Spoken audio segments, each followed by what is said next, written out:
Well, greetings, YouTubers. Welcome to Blinky's Vehicle, where, well, nothing much really happens except, I drive here and there. However, we're going to, talk and talk. Or I'm going to talk. You'll probably listen. Or you may talk, but I can't hear you, so feel free. You know, several things have been happening, and of course it's been a while since I made my last video, and you'll also notice that some of my videos seem to be disappearing from my channel. um, I think I've got everything down right now that's going to come down, and I have a couple of things that are in the process of being edited to be changed. um, I have there are a couple of things that have happened in that regard. In three different cases, it turned out that someone took umbrage to my using their music in my video. Now, those of you who are among my 50 or so subscribers, and who I think, for the most part, are the only people who watch my videos with any kind of intent. Even though there must be others, because I'm over 1,000 views now, and I mean, so there are probably people who are sporadically clicking on and right back off again. But I'm sure you've probably noticed that I don't monetize any of my videos. I mean, frankly, I wouldn't dare. I don't see why there would be a point, and it's not why I do them. However, in three different instances, well, no, I'm sorry. On two different videos, there were three different instances where I used copyrighted material. And in all three cases, we're talking about tracks from albums that were released so long ago that, even though, yes, I'm sure the material is still under copyright, let's just say that the rush to go purchase those albums has long been over. And I called myself doing that simply to, well, A, cover up the rather unpleasant noise that my belt sander makes, and two, to turn some of my friends on to the stuff that I think is cool. Now, in the case of Mr. Trower, I don't think I've helped him sell any albums, but I certainly don't think I've harmed him or gotten into his wallet in any way. And the same thing is true with Mr. Mojo Nixon, although I do know that in at least one case I have actually helped him sell a little bit of his music. I did not ask for a piece of that, nor do I intend to. However, in all of these instances, I was informed that that the owner of the copyrighted material was going to allow me to continue using the song, but they weren't going to allow me to monetize the video, which actually is not a problem. I wasn't going to do it anyway, but that they, however, were going to monetize my video. And I really don't see why my trying to help people become exposed to what I consider to be really exemplary and interesting pieces of music, I don't see where that gives the owner of that music any right to start reaching into my wallet and monetizing my videos when I specifically didn't want them to be monetized. So rather than tolerate that, I am having the songs removed. That is the editing that is going on. All I really had to do was click a button, and YouTube is going to remove the offensive material, and we won't have to be bothered with their ads, and nor will we have to at this point be bothered with their music any further. I'm certainly not going to For Mr. Trower and Mr. Mojo Nixon, I certainly apologize. I didn't mean to steal from you. I certainly would not have intentionally done so. In the case of Mr. Trower, I understand that there's probably not a continent on this planet where people haven't heard from you, or where people have not heard of you, and you're a big deal. So, being a big deal, I'm simply going to say I apologize, Mr. Trower. Didn't mean to steal from you, even though I don't think I've heard you do anything recently. Still, it's yours. You can have it back. Mr. Mojo Nixon, I've seen you, okay? And, well, first, you are not Robin Trower. I mean, for the longest time, as far as I knew, no one outside of the southern half of the United States had ever heard of you. And, considering that you've always been the foul mouth, turn it around, rebel, don't mess with me, you have been a scofflaw and a rule flouter for as long as I have known who you are. And, well, truthfully, Mr. Mojo Nixon, I am sorry to hear that you have fallen upon hard times. And I'm really not trying to steal your little nickels and dimes, whatever you get off of each one of those songs when they get played. So, I'll tell you what. I will never put another song of yours in a video. I will never speak of you after this. And if you'd like, go ahead and private message me with some contact information, and I'll send you a care package. Because things must be rough, man. I'll bag up some hardtack and some deer jerky, a couple of 8-packs of Gatorade, some loaves of bread, and I'll go ahead and send it your way because I know what it's like to be on hard times.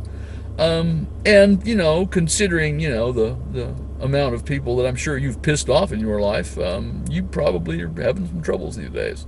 So, in any case, that's enough of that. Sorry, Mr. Nixon. Have a nice rest of your life. If you want the care package, just PM me your contact info, and that'll be all good.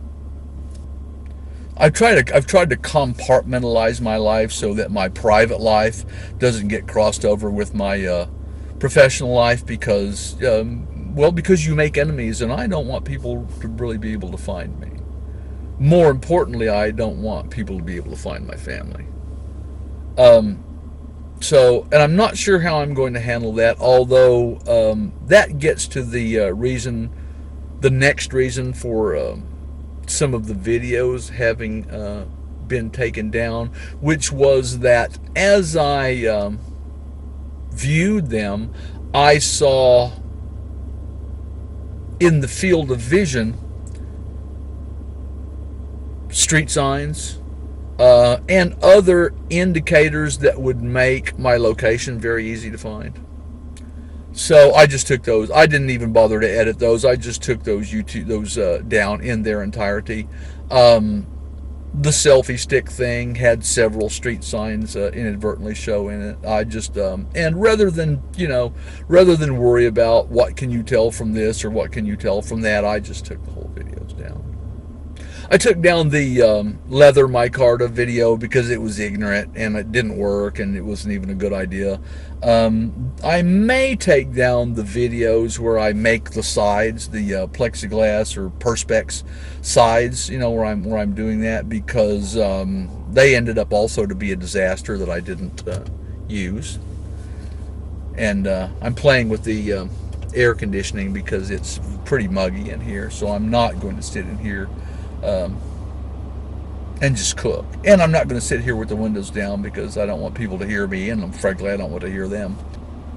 I haven't really done much on the poplar and mahogany guitar. I've been working on other things. I had to go out of town for a couple of days last week for a meeting that had, great import but no real value. In other words, it was things that I had to do to satisfy other people about my fitness to continue doing what I'm already doing even though nobody really asked me anything, I sat in a room for 2 days listening to people tell me how they thought things should be done. I signed a piece of paper 2 days in a row that said I was there, and then I left. The political correctness that is becoming rampant in education is what gets worse every year. And of course, this is a new year, so it's worse. I have yet to do my 12 bar blues thing. The piece to the scratch track that Ed Dana provided, so kindly provided to us. And I'm not sure what I want to do. The truth is, I was thinking that I might just do something in its entirety and then let whoever pick whatever tracks out of that they want. What I figured that I would do is just start posting them as videos. One video, I'll do the bass, and I'll have I would on the audio track, of the video, I would probably go ahead and leave the drum in just for time alignment purposes, and then drop that out, and then after that it would just be me doing bass or rhythm or lead or keyboard or kick and snare or whatever. And if I do a drum track, I would probably overlay about 3 different tracks, meld it into one, and then and just say, okay, here's you a drum track. In the video, I obviously would only be playing 1/3 of it, because it's I couldn't, because I don't know how to do screen on screen on screen, and truthfully, I don't care. It's not something I need to learn today. I have a list of other things I have yet to learn, and I don't want to add that to it, so I won't. Shout outs. I never, ever, ever have a list of things to say or a list of people's names when I do shout outs. So, I'm not, I'm probably missing people. I'm probably forgetting people. I always shout out to certain people I always talk to over and over again, Sam M., who I've been, conversing with a bit. Interesting guy. And so, Sam, man, I'm enjoying the conversation that I have with you. Thanks for being around. Thanks for watching my videos. Just thanks for being a hell of a nice guy. I like you. You're a good guy. Oh, let's see, who else? Gosh. See, I should have written this down. So many people. The guy, he talks and strums. Who am I thinking of? Dan Lopez. Dan Lopez, listen, sitting around in your bedroom or music room or whatever that room is, it's pretty pleasant. You kind of have your shit together on the things you talk about. You meander a bit. Well, makes me feel better. Now I know that it's not just me. But yeah, like your guitar collection. You talk about some interesting stuff. It's refreshing just to kind of sit around and listen to you chop it up.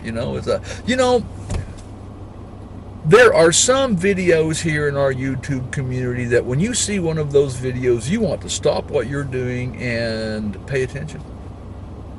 And then there are other videos that you can just keep on doing whatever the hell you were doing and just listen to whoever it is ramble on, and it's enjoyable. You don't have to pay furtive and immediate attention. You simply have to listen, and you can be, clipping your fingernails or sharpening your machete or, loading, spikes into your shotgun shells or whatever else that you happen to be doing at the time, and listening to Dan Lopez talk about, guitar neck shapes and radii and such as that. So, kudos, man. Thanks for being there, and thanks for being interesting. Man, you know what? My oldest boy left today to join the army, and and he is going to ranger school. And I don't really have doubts that he'll make it, even though I know he does. But I do know that when he comes back, he is going to be a much different young man than the one who left.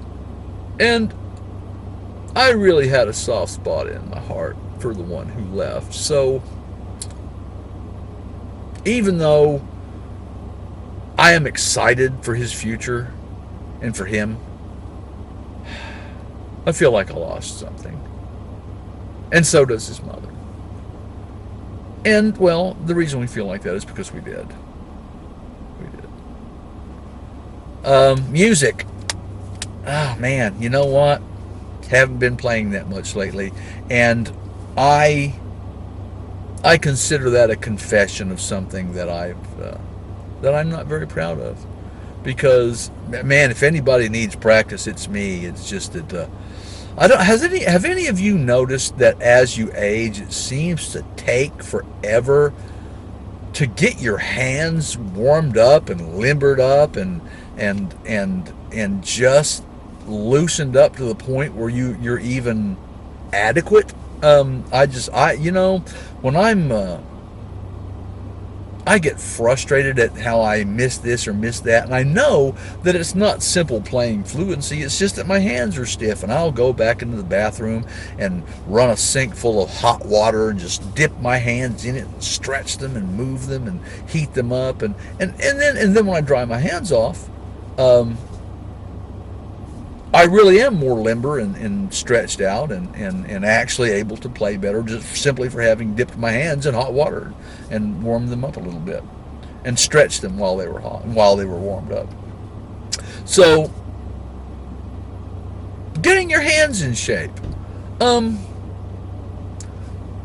Post in the commentary, what do you guys do? Well, before I play, I warm my hands up by, what I mean? And I know there are all kinds of fretboard stretching exercises, but I'm talking about, I'm not talking to you 20, 25-year-old guys, okay? I'm talking to everybody who's north of 40, which is going to be, at least half of us.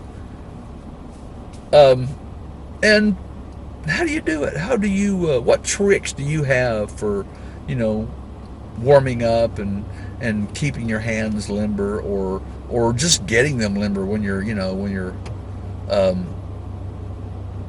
coming up to your guitar with your semi-frozen death claws and you want to, crack and pop them into some kind of guitar playing shape. What's your routine? How do you go about that? It'd be interesting to know, I think. I approached one of the people for whom I run an educational program, this one particular program that I run for him, and I said, hey, what do you think about an audio engineering class? And I, explained to him what I do and the level of, expertise I have gained thus far. And I currently, because this is a vocational technical program, this particular one, it isn't my main gig, it's a side thing that I do. It is basic electrical theory and basic house wiring. And I wanted to add to that, not that class, but I wanted to add another class under that umbrella, and as an audio engineering class. And I expected to have a little resistance that I would be able to overcome. What I didn't expect was to be told, that sounds like a really wonderful idea. You can get started with that anytime you're ready. which is in fact what I was told. So now I am in the position of needing to create some materials. You know, upcoming videos. Well, one thing, I was looking at alternative materials in guitar making, and one of those alternative materials that I've become fairly interested in large part due to Duncan having triggered the idea in my mind. Thank you, Dunk. Bamboo. And I was looking at a video of a young man who made a bamboo guitar. And a fairly impressive build, but I noticed that he kept showing the guitar a certain way. This angle, that angle. It was like he felt the guitar only had 2 or 3 good angles, and I thought, well, is he trying to showcase this guitar from its best angle, or is he hiding something? And then finally, I don't remember, a little ways into the video, he flips the thing over and he gives you a clear shot of the back of the guitar, and dun dun dun dun, horror of horrors, I saw the ferrules for the string trees. And I mean, those things, wow. And I don't mean they just sort of weren't in a straight line. I mean, those things were looking like Billy Bob teeth. You know what I mean? They were bad. And, you know, I could see where a guy would get into that position not knowing any better. So one of the things that I'm going to do, and I probably won't do it on the actual guitar build at first, I'll just do it in a scrap piece of wood, but it is actually something that I am going to be doing on at least one of the guitar builds, and probably both of them. But,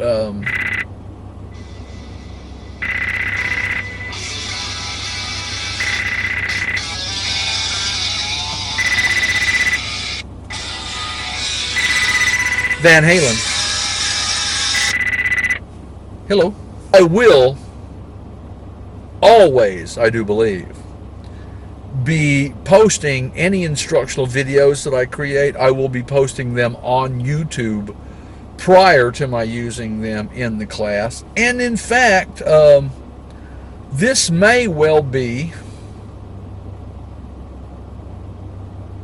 an instance where you guys will tell me how to edit and improve my videos. And what I will do, if I decide to do things this way, what I'll do is I will delete and recreate videos. I'm not going to do a video and then an update and then an update and then an update. I want to create a format to where I can have a microphone video that does it all. And if in any places where I feel like I've fallen short, I'll simply archive that and, pardon me. You know what? Let me tell you something. I thought that I was just shooting videos and then cutting out all the pieces that I didn't like. But it turns out I'm using a thing called jump cuts. Who knew? I'm obviously more sophisticated at videography than I gave myself credit for. So, jump cuts. Jump cuts. Jump cuts. Jump cuts. See what I mean? I thought I was just cutting out the dumb stuff. Oh well. So anyway, more info, more entertainment, more yakking, no monetized videos, no matched third-party content, and, well, and I'll be seeing what all else I can get away with. Be well.